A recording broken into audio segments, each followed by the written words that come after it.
In Ireland, the connections between history and song and art and literature are so intertwined that as soon as you start singing a song, someone's going to come up with some aspect of it. In memory inspired and by The relevance and importance of traditional song in Irish cultural identity was championed by Frank Harte throughout his life of singing, collecting and recording unaccompanied traditional songs. Frank made the link between understanding Irish history from the perspective of the people as handed down in traditional songs, as opposed to the official accounts of historic events and times. He said, "Those in power write the history, those who suffer write the songs."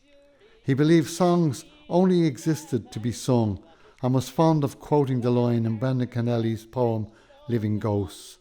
"All the songs are living ghosts and long for a living voice." Richard Broderick celebrates this winter's first and only fall of snow with a midnight rendering of the Bonny Bunch of Roses O. And Paddy Dineen is rising with on top of the old stone wall. His closed eyes respect the song, his mind's a festival. And now Ramona lights the lips of swaying Davy Shea. In a world of possibilities, this is the only way. His face, a summer morning, when the sun decides to smile. Tom Keane touches enchantment with charming Carrig Isle. I've seen men in their innocence, untroubled by right or wrong. I close my eyes and see them becoming song. All the songs are living ghosts and long for a living voice.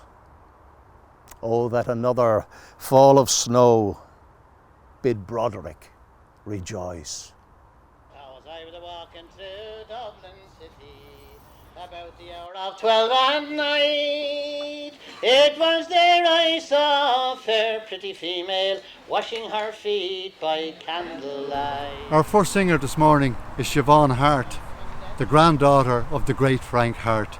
She's going to sing a Dublin street ballad, The Spanish Lady. This tells the story of the Dublin man meeting the goddess, but instead of under the myrtle shade, he meets her in the streets of Dublin at night. She's dark-haired lady and she's washing her feet by candlelight. Around her shoulder she pegged a towel, and in all my life I never did meet with the maid so neat about the soul. She had 20, 18, 16, 14, 12, 10, 8, 6, 4, 2, none. She had 19, 17, 15, 13, 11, 9, 7, 5, 3, and 1. I stopped to look, but the watchman passed and said, "Young fella, now the night is late, and along with you home, or I shall rescue you straightway through the Bridewell gate." But I caught a look from the Spanish lady, hot as a fire of amber coals, and in all my life I never did meet the maid so neat about the soul. She had 20, 18, 16, 14, 12, 10, 8, 6, 4, 2, none. She had 19, 17, 15, 13, 11, 9, 7, 5, 3, and 1. As I walked back through Dublin city, as the dawn of day was o'er, oh, whom shall I spy but the Spanish lady, when I was weary and footsore. But she had a heart so filled with loving, and her love she longed to share. And in all my life I never did meet The maid so had so much to share. She had 20, 18, 16, 14, 12, 10, 8, 6, 4, 2, none. She had 19, 17, 15, 13, 11, 9, 7, 5, 3, and 1. Well, I've wandered north and I've wandered south through Stony Batter and Patrick's Close, and up and around by the Gloucester Diamond, back by Napper Tandy's house. But old age has laid its hand upon me, cold as a fire of ashy coals. And in all my life I never did meet the maid so neat about the soul. She had 20, 18, 16, 14, 12, 10, 8, 6, 4, 2, none. She had 19, 17, 15, 13, 11, 9, 7, 5, 3, and 1. Well, round and around goes the wheel of fortune. Where it rests now wearies me. Oh, fair young maids are so deceiving, sad experience teaches me. She had 20, 18, 16, 14, 12, 10, 8, 6, 4, 2, none. She had 19, 17, 15, 13, 11, 9, 7, 5, 3, and 1. In the immediate aftermath of Frank Harte's death in 2005, Robbie O'Connell wrote the humorous Havoc in Heaven. But later he wished to write something which was more reflective of the great singer and song carrier in the Irish tradition, and he wrote The Keeper of the Songs. Jerry O'Reilly, himself a keeper of the singing, is going to sing the song. Jerry added the last verse to Robbie's song. Out no more, his words still linger on. Those in power write the history, those who suffer write the songs. It was on the streets of Boyle one day he heard a tinker song of those heroes bold in Knockanure who bitterly were wronged. His life would never be the same from that fateful moment on, for he realized he'd found the truth in the verses of a song. And though his voice rings out no more, his words still linger on. Those in power write the history, those who suffer write the songs. For the voices of his people and the stories that they told, he cherished like a wealthy man might treasure bars of gold. The songs like ghosts that long endured through centuries now gone were proudly given voice once more by the keeper of the songs. And though his voice rings out no more, his words still linger on. Those in power write the history, those who suffer write the songs. For the store of songs he left us, we treasure to this day, and the memory of this gallant man will never fade away. For he taught us the great value of traditions long passed on. That's the legacy of Frank Harte, the keeper of the songs.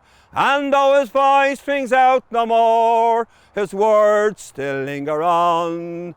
Those in power write the history, those who suffer write the songs. Sure, tá gceist le seanas go sifanna ardán a thuirt do roiine atá a géirí árán ar stíl rúcasacha a eolalam agus a chana. Ní leon comórta sa gceist le seanas go slifa bhí na phlean ann agus tá trachtas ann na haid comórta sí ach siúrt a gceist le seanas go slifa ná just bheile chéile agus amhrána a chana agus amhrána a eolalam. So tá bunaíodh seanas go slifa in ócadó. An rud dhearthann faoin ná go bhfuil an có-ibriú idir An Góilín agus seanas go slifa agus tugann seanas go slifa takeíocht don Góilín agus do féile Frank Harte agus tugann An Góilín an hacaíocht do seanas go slifa. Agus bíon muidir siúil uair sa bhléon deir seachna is stig deganá Glub na Múntóirí ar cearnóg Farnell agus bhí taig agus lads is stigin Glub na Múntóirí An Góilín godó.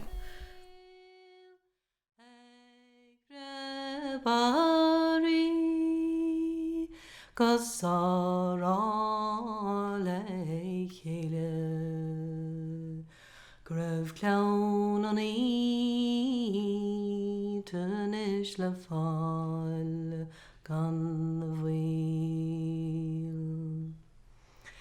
Spagar a hawl dom gur dhearcas faide gos gruig a cín le go fear a fás. A falta tíocht mar na ralting ag titim leisio godi bar trí. A siúl na drocht dvar an erleis Sis lufar a trong ar a hiúlach sí a da cíoch crín a hocht ganniata. A grua mar quairing spugally peep. Da van ní sadam chading aling cos is maus is muir gochtad agar sí. A flúr na bhar má hlad na dense mar is maidin méin ar honnig dís. A deach sa grandam clán dhéanamh Sta mé hasiantach in sun gníamh gur gearón mos mé is go bhácing séide. Sim roiste mé ar vein ród idlín. Sgedain féin a hóig van de malet me fása gam a tócha na bimíst bocht. Sis gear go dóking heilach nógad amach ró iasidir linnes clog. Da hing ceolta gominic sa lágad Gos myrt car gach les far Sis fear go bóking chrímos toirín Nis bíar ma hór of nú tordam gan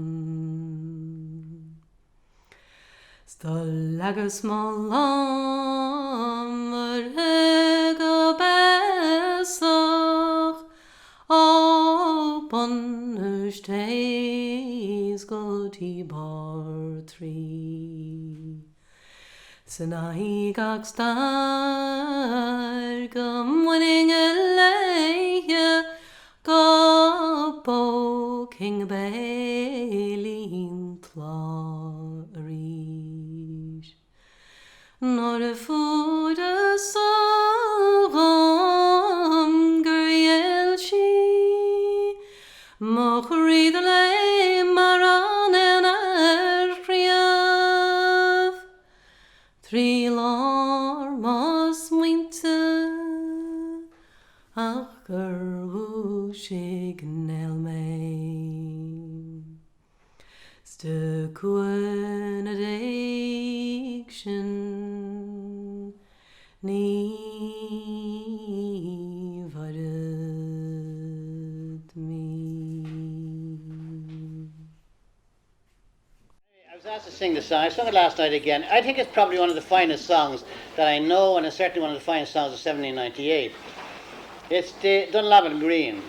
And up on the fair green in Dunlavin, somebody told me they put a new monument up there, and I haven't seen it yet.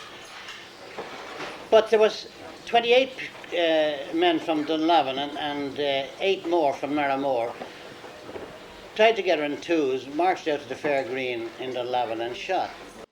Have you been here before, Darren? Never. Never. Well, this is a very interesting grave. This is actually a memorial to a massacre which occurred in 1798. The local, Morley Saunders was the local landlord. He was also the commander of the local yeomanry. And you see Saunders Grove corpse written here on the grave. He called a parade. He had heard that some of his men were also United men.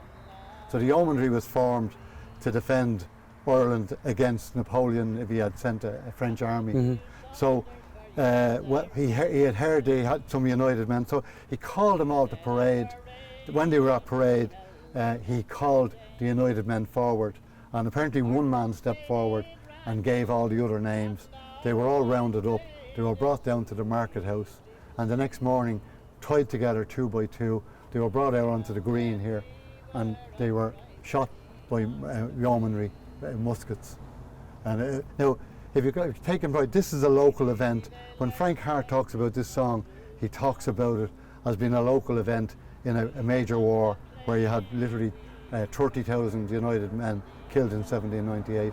And this is an event where 36 were killed. There were other men hanged in the market house in the subsequent week. But there was this particular event, as you can see, it's recorded here in 1798. And there's a beauty, the song is a local song. And it's a local song telling the hurt and pain that's felt locally. To you I'll relate of 36 heroes to the world were left to be seen, and by false information were shot on Dunlavin Green. Bad luck unto you, Saunders, you did our lives betray. You said a parade it would be held all on that very day. Oh, our drums they did rattle, our fifes did sweetly play. Oh, surrounded we all were, and privately marched away. Quite easily they led us as prisoners through the town. To be slaughtered on the plains, we were then forced to kneel down. Such grief and such sorrow were never before there seen, as the blood it ran in streams down the dykes of Dunlavin Green.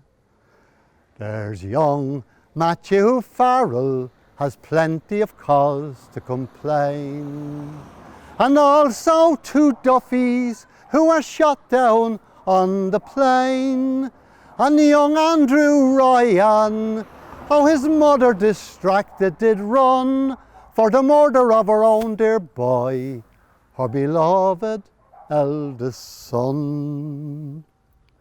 Bad luck unto you, Saunders, bad luck may you never shun, that the widow's curse might melt on you like snow all in the sun, and the cries of the orphans whose murmurs you cannot screen, for the murder of their fathers shot on Dunlavin Green.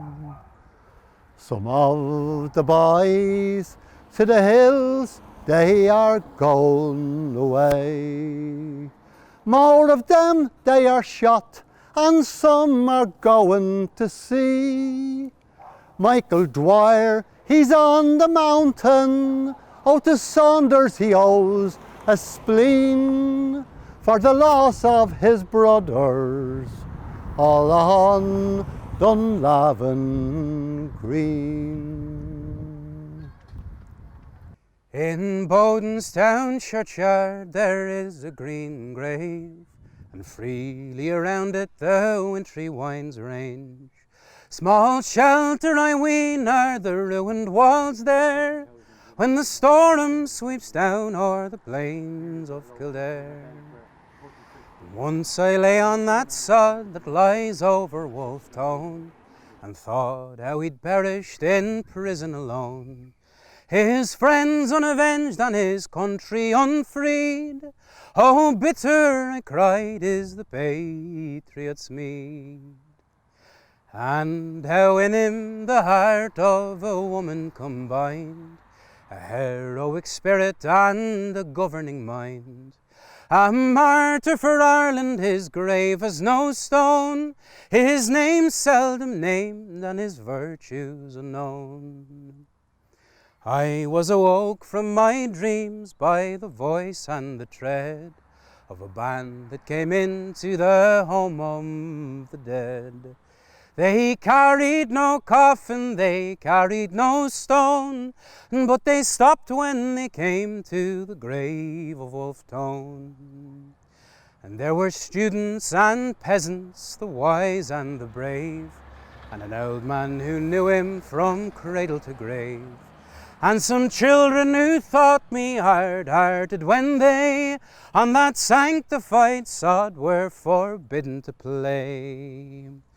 Ah, but the old man who saw I was mourning there said, "We come, sir, to weep where young Wolftown was laid, and we're going to build him a monument too, a plain one yet fit for the simple and true." Well, my heart overflowed and I clasped his old hand, and I blessed him and blessed everyone in the band. Sweet, sweet 'tis to find that such hope can remain in the soul of a man so long vanquished and slain. Oh, in Bodenstown churchyard there is a green grave, and freely around it the wintry winds range. Far better they suit him, the ruin and the gloom, until Ireland, a nation, might build him a tomb. Thomas Davis.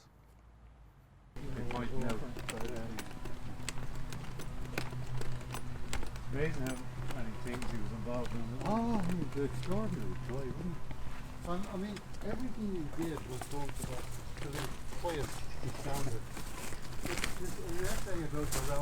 Liam, we're at the grave of George Petrie here, who was one of our greatest music collectors and song collectors. How did he go about it in the period previous to the tape recorder? What was his technique for writing down the music? Yeah, well, he must have been an amazing man, really. He was so productive in all facets of his life, but for music collecting, he had good music literacy skills. He was a very talented transcriber, so he could listen to someone play a tune or sing a song and put it to notation, and so good technical skills for writing. He must have very good personal skills as well, going into people's houses and in all parts of Ireland. But there's accounts of him in the Aran Islands as well, sitting down and crowds gathering to watch him in action, collecting songs from the local people. And he could play the fiddle as well. So it was he gave something back. You know, he would, as he's transcribing, he would play back the song and check it with the the informant or the tradition bearer. So amazing man. He did so much work. Like He was also a great archaeologist. He produced a fine essay on the Round Towers of Ireland, and he's supposed to be considered the expert on the history and antiquities of Tara Hill. So it's, how did he get it all into one life? Between and even looking at the beautiful grave here, you know, he's a major figure in Irish typography as well, and type and design of fonts as well. You know, the Petrie font is uniquely Irish. By his own accounts, you know, after the Great Famine, he was very concerned that that cultural continuity between the older generation, who were most vulnerable, so grandparents, and the infants, you know, the younger generation, that natural passing on of tradition between those two generations, while the middle generation perhaps went to work, that was all really severed during the famine, with the most vulnerable dying, healthy trying to emigrate. So he said, reflecting on Ireland after the famine, he said that the land of song is silent, you know. And he really doubled down his efforts, you know, with the Society for the Preservation and Publication of the Melodies of Ireland to publish his great work in 1855. But part of that, and what's very fitting, I suppose, for us in the Irish Traditional Music Archive, we'd be very grateful, I suppose, for the vision the likes of Petrie had at that time for a centralised archive of manuscripts, so that there be some way of housing and gathering all the materials from all around the country. Yeah. You're going to play us one of the tunes he collected. Yeah, I'm going to play a lovely reel called Loch Allen.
One of the songs collected by George Petrie was The Nobleman's Wedding, and today we're going to have a version of that song sung by Micheál Quinn, the son of Micheál Quinn, from great singer and storyteller from Mullaghbawn. He got the song from Francis Rogers. I was invited to another man's wedding, all by a young maid who proved so unkind. But I, as she thought of her old former lover, thoughts of our darling still ran in her mind. When dinner was over and all things were completed, it fell to each young man's lot to sing a love song. It happened to fall on her old former lover. To sing these few verses, it will not take me long. Many's the Lord was 7 years from his lady, Many's the Lord and never came back again. But I was only 1 year away from my lady, when an constant lover to me she became. How can you sit at another man's table? How can you drink of another man's wine? And how can you lay in the arms of another? You for so long was a true lover of mine. The bride, she was seated at the head of the table. Every word she remembered it well. To bear it in mind, this young girl was not able. And down at the groom's feet she instantly fell. There is one request, and I will ask of you no other. The first and the last, love, perhaps it may be. Only this one night to spend it with my mother. The rest of my time I will spend it all with thee. The request it was asked and just immediately granted. Sighing and sobbing she went unto her bed. But early the next morning, when the young groom has awoken, he went into her chamber and found that she was dead. He lifted her up from her soft and downy pillow, carried her out into the garden so green, with sheets and fine pillows. Very soon he did surround her, still thinking that his young wife might come to life again. Oh, Molly, lovely Molly, when you and I were courting, you vowed and declared you loved no one but me. But them that depend upon a young maiden's folly will wither and decay like the bark from the tree. All around my hat I will wear a weeping willow, all around my hat until death it comes to me. And if anyone should ask me why I wear the willow, it's all for my true love, who I never more will see.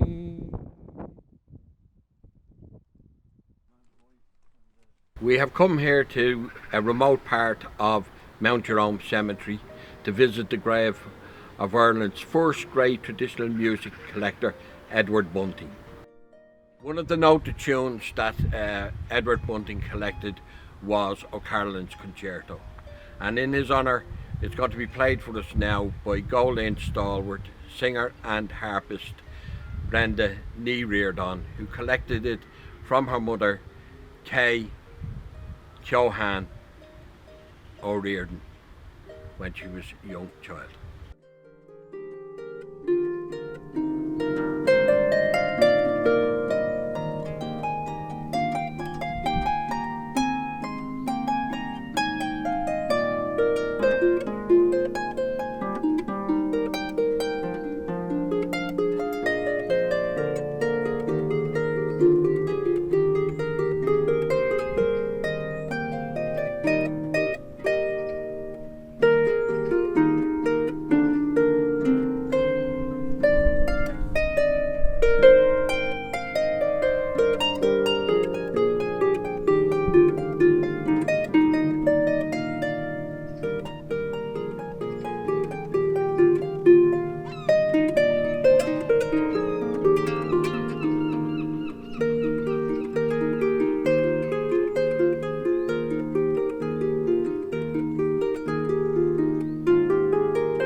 Frank Harte recorded a double album of Napoleonic ballads, and there's a host of Napoleonic ballads in the Irish singing tradition, and what better place to sing them than at the Martello Tower in Sandycove.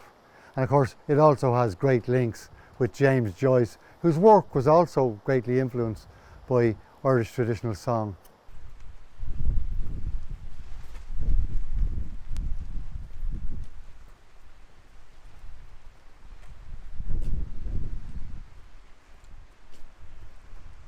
The Lasso of Ocram is a version of Lord Gregory, which is deep in the Irish tradition. It is a child ballad. It features in James Joyce's short story The Dead in his collection of short stories Dubliners. It's sung today for us by Eilish Ní Riordan. And if you be the lass of Ocram, as I'm taking you to be, tell me the first token that passed between you and me. Oh, don't you remember that night on yon lean hill, when we first met together, as I'm sorry now to tell.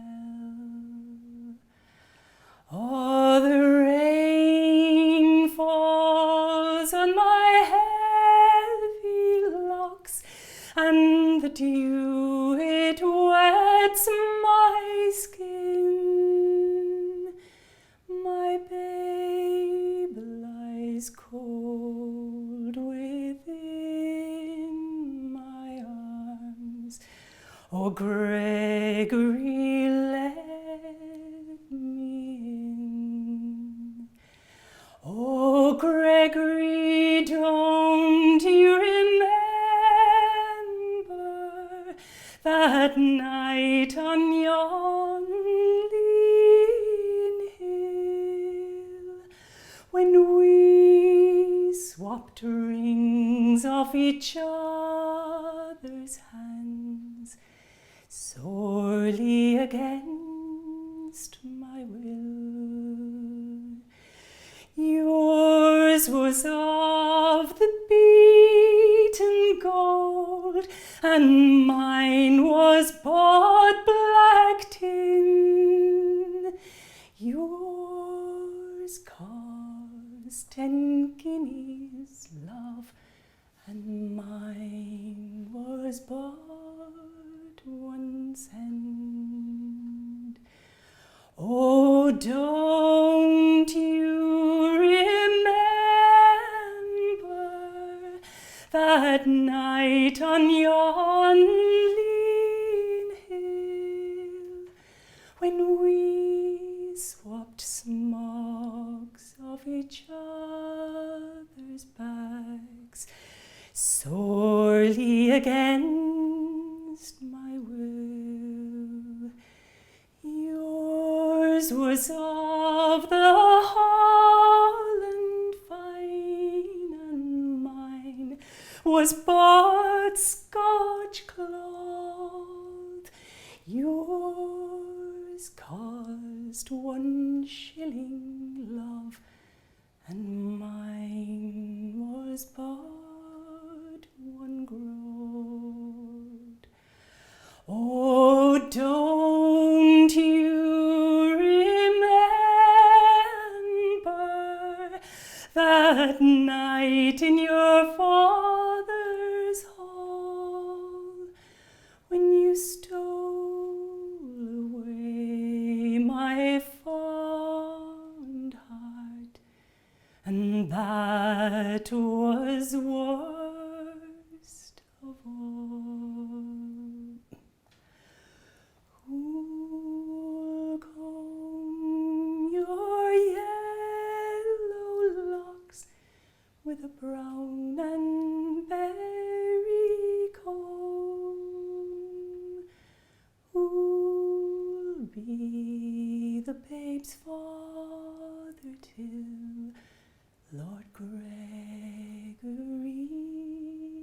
comes home? Oh, the rain falls on my heavy locks, and the dew it wets my skin. My babe lies cold within my arms, and none will let me in. My babe lies cold within my arms, and none will let me in.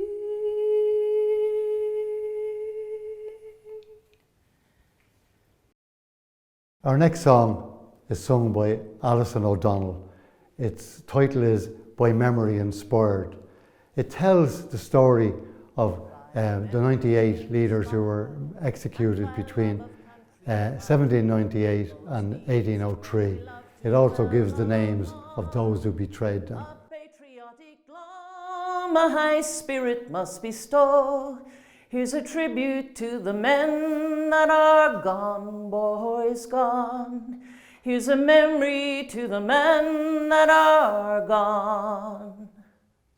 October 97, may his soul find rest in heaven, when William Moore to execution was led on. But a jury drunk agreed that Irish was his creed, and perjury and threats drove them on, boys on.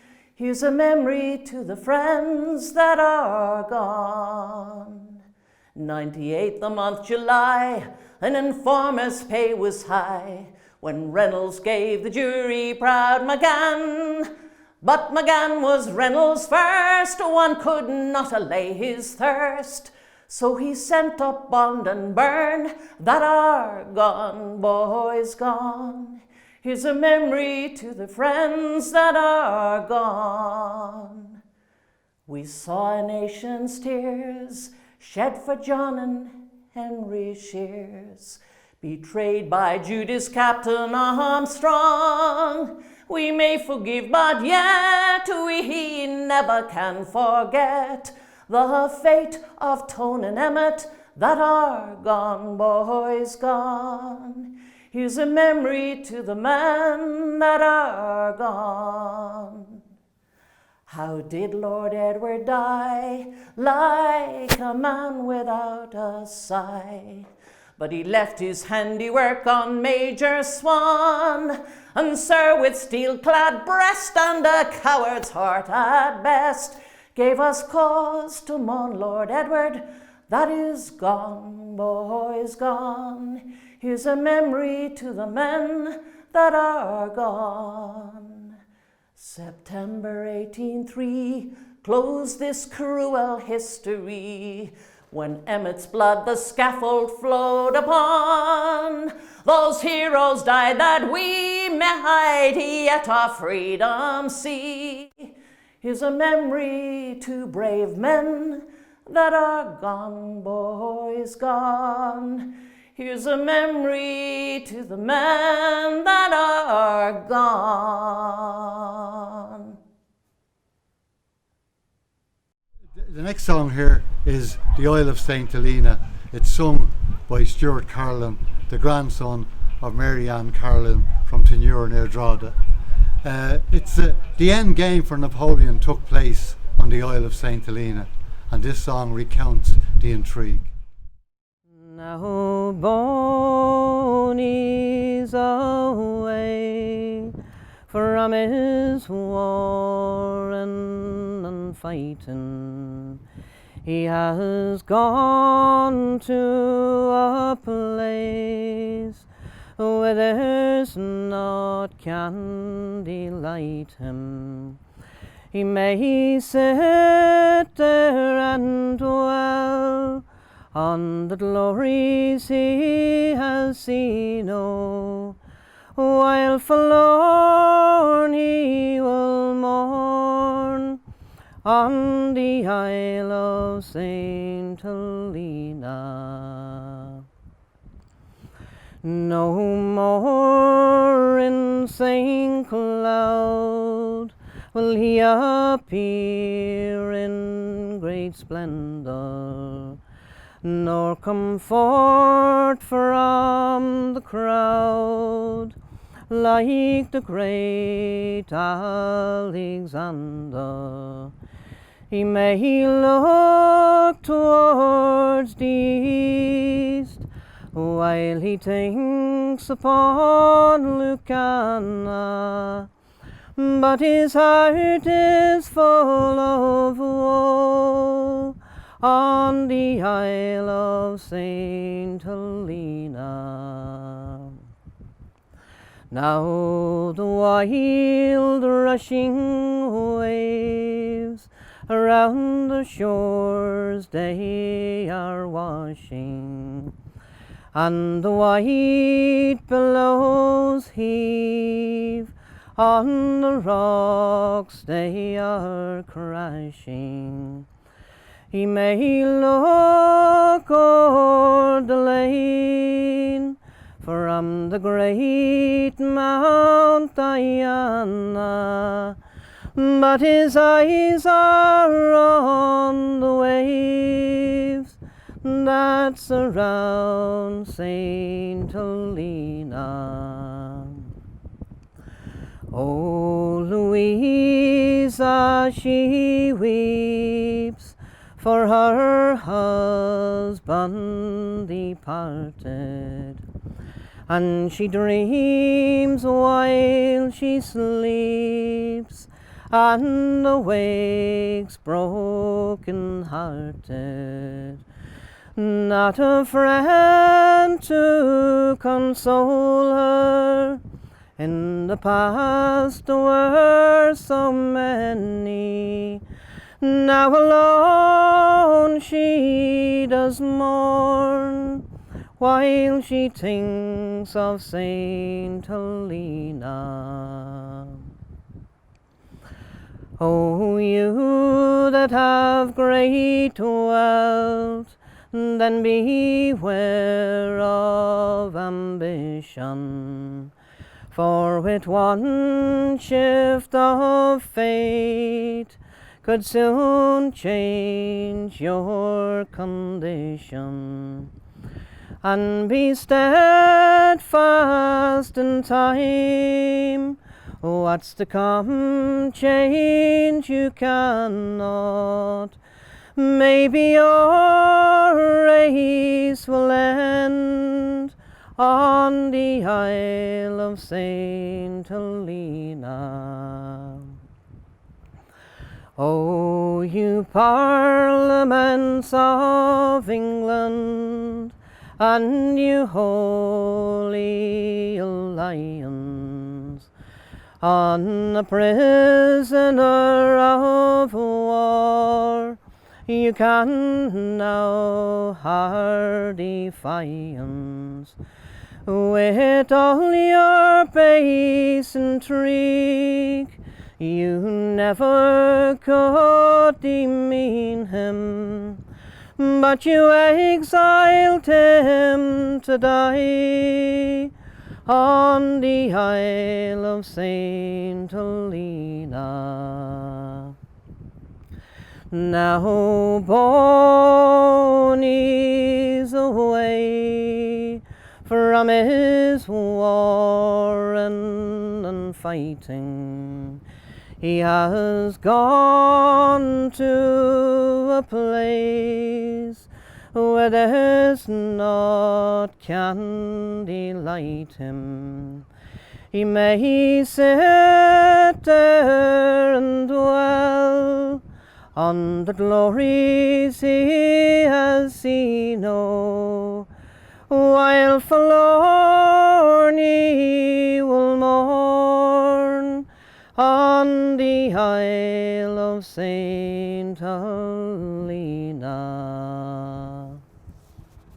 Yeah, we're in the Sandy Cove Martello, and this is one of 50 towers that were built along the coast of Ireland. There's about 23 of them from Drogheda down as far as Bray, and these were built in defence against Napoleon's possible attack on the United Kingdom and Ireland, because the Act of Union in 1800 joined the two countries together politically. Yeah, they're about a mile apart because they could communicate with each other. In fact, this is number 11 in Sandy Cove. Bullock Harbour is number 10. That's still there. Yes. The two on the other side are long gone. And this one has a great connection now with James Joyce. Yeah, so they fell into disuse, but a friend of James Joyce, Oliver St. John Goberty, rented it, and he wanted it to be a place where artists could do their work. And Joyce stayed here for only 6 nights, and you'll hear in the song, basically, he got frightened away, but he was so impressed by his experience here that he actually set the opening scene of his classic Ulysses in the tower. So the Telemachus episode opens at the top of the tower, and then it moves down here where the 3 characters have breakfast, and they head down then to the 40 foot. The French were on the sea to keep Boney out no matter what it took. There's one that's known around the world, and it's loved by you and me, and it's all because of one man and a book. The Sandy Cove Martello, James Joyce Tower and Museum since 1962. People come from near and far just to gaze at his guitar, artifacts and first editions too. Once Napoleon Bonaparte met his Waterloo, this mighty tower lost its raison d'etre. But a gentleman named Gogarty had a plan to make it new, so it came alive again a century later. Oliver St. John Gogarty, a man of many parts, invited friends and enemies to stay. He rebranded the tower as a centre for the arts. He was the Tyrone Guthrie of his day, the Sandy Cove Martello, James Joyce Tower, where you're welcome every day of the year, where the Munster flag flies high and people wonder why. If you want to know, just ask a volunteer. Well, one night in September of the year 1904, Samuel Trench and James Joyce were his guests. They'd spent the day creating till they could do no more. Off they went to bed to get some rest. But their sleep was interrupted by a terrifying scream. Around the room the bullets ricocheted. Trench had sworn he'd seen a black panther in a dream.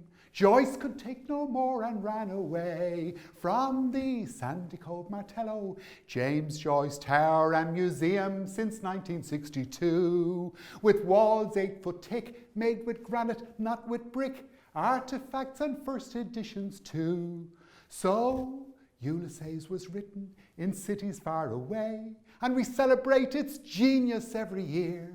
It's the story of a man and a city and a day, and it began and begins right here in the Sandy Cove Martello, James Joyce Tower, where you're welcome every day of the year. Oliver St. John's Omphalos, the setting for Telemachus. If you want to know more, ask a volunteer. Yes, the Sandy Cove Martello, James Joyce Tower, where you're welcome every day of the year. Rather bleak in winter time, but what a view, it's worth a climb. If you want to know more, ask a volunteer. Thank you for your kind donation. Want to know more, ask a volunteer.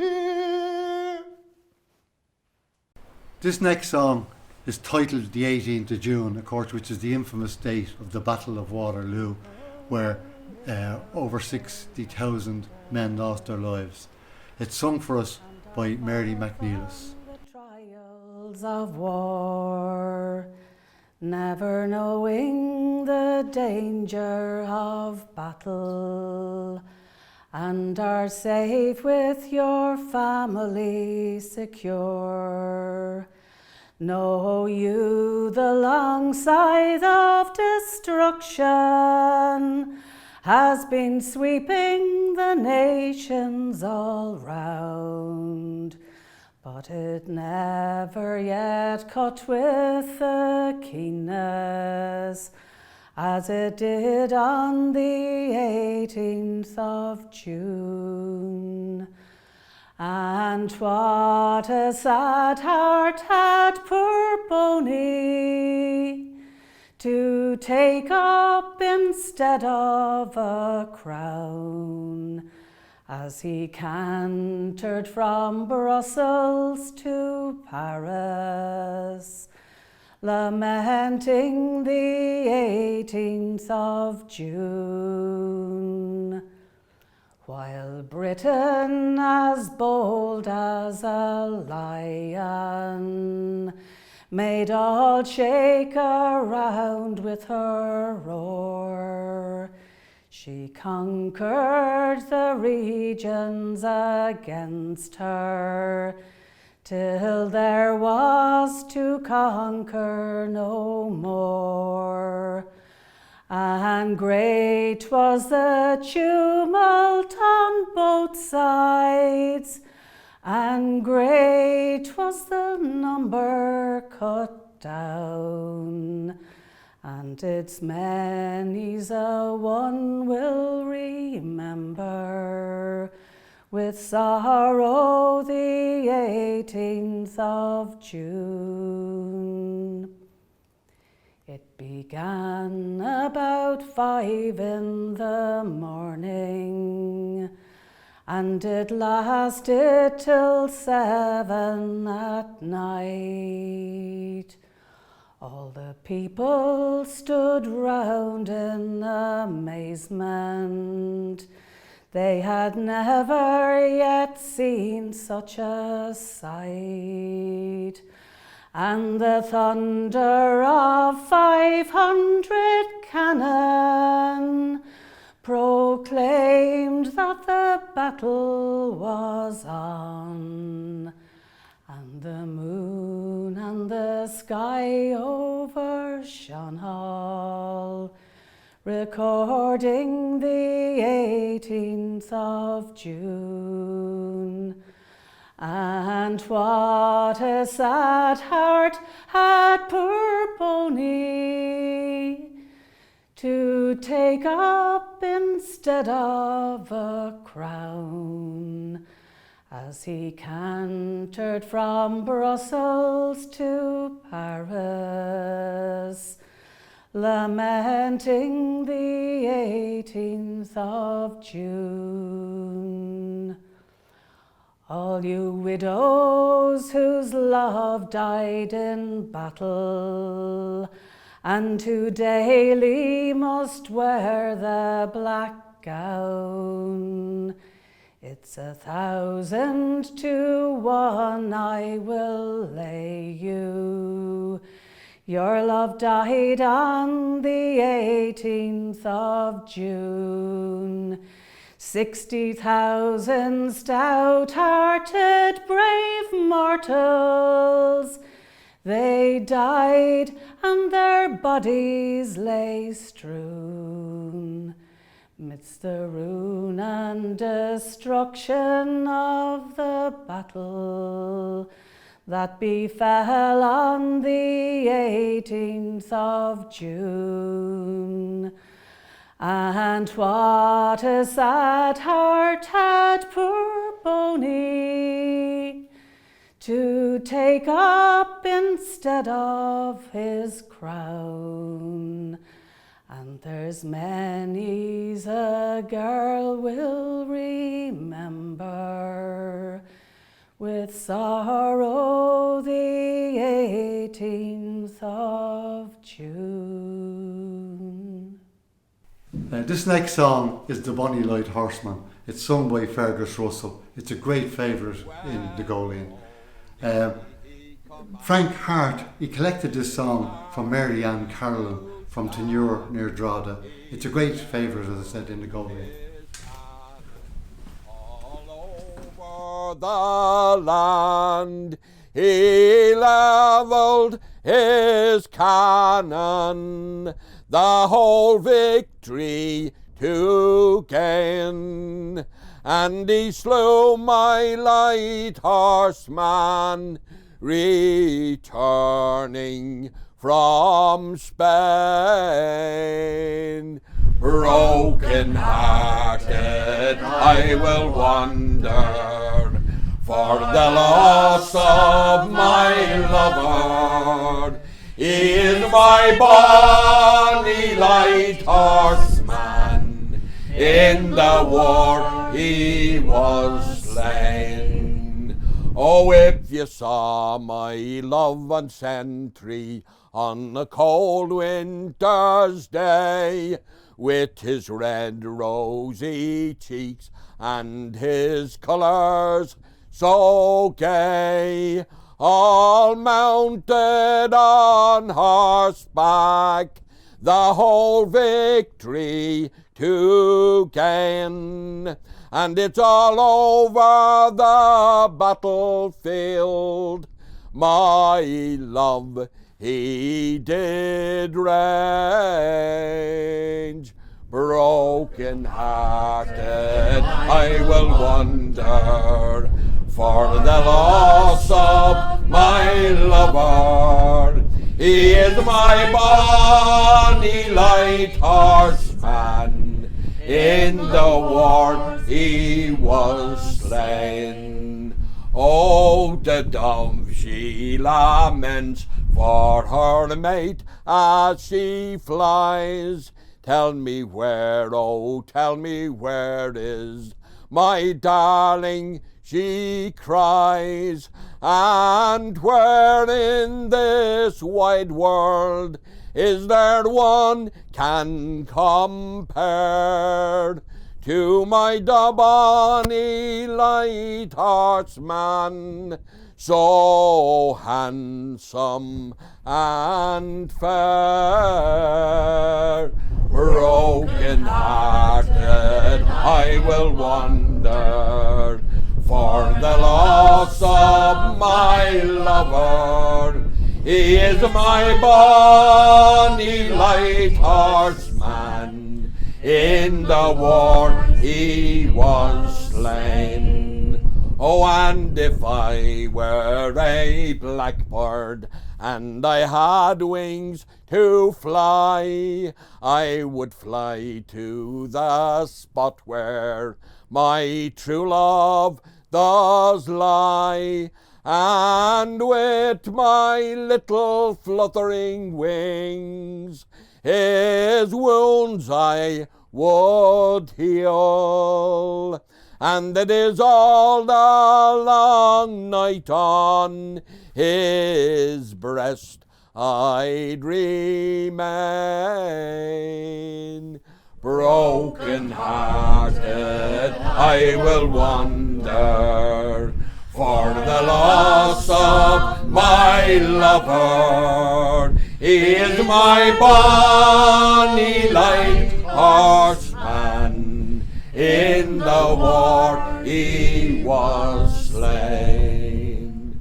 Oh, Napoleon Bonaparte, I have done you no harm. Tell me why, oh tell me why you have caused such alarm. We were so happy together, my true love and me. But now he is stretched in his grave o'er the sea.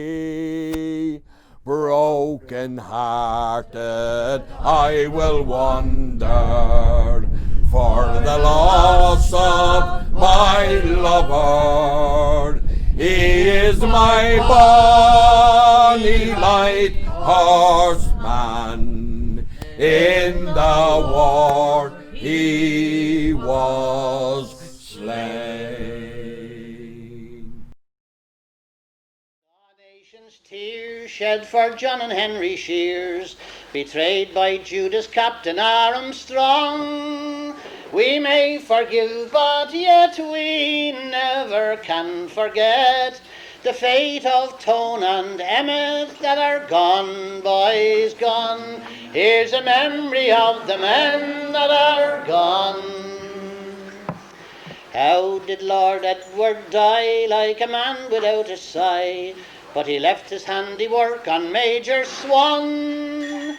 But sir, with steel-clad breast and a coward's heart at best, left us cause to mourn Lord Edward that is gone, boys, gone. Here's a memory of the men that are gone. September 1803 closed this cruel history, when Emmett's blood the scaffold flowed upon.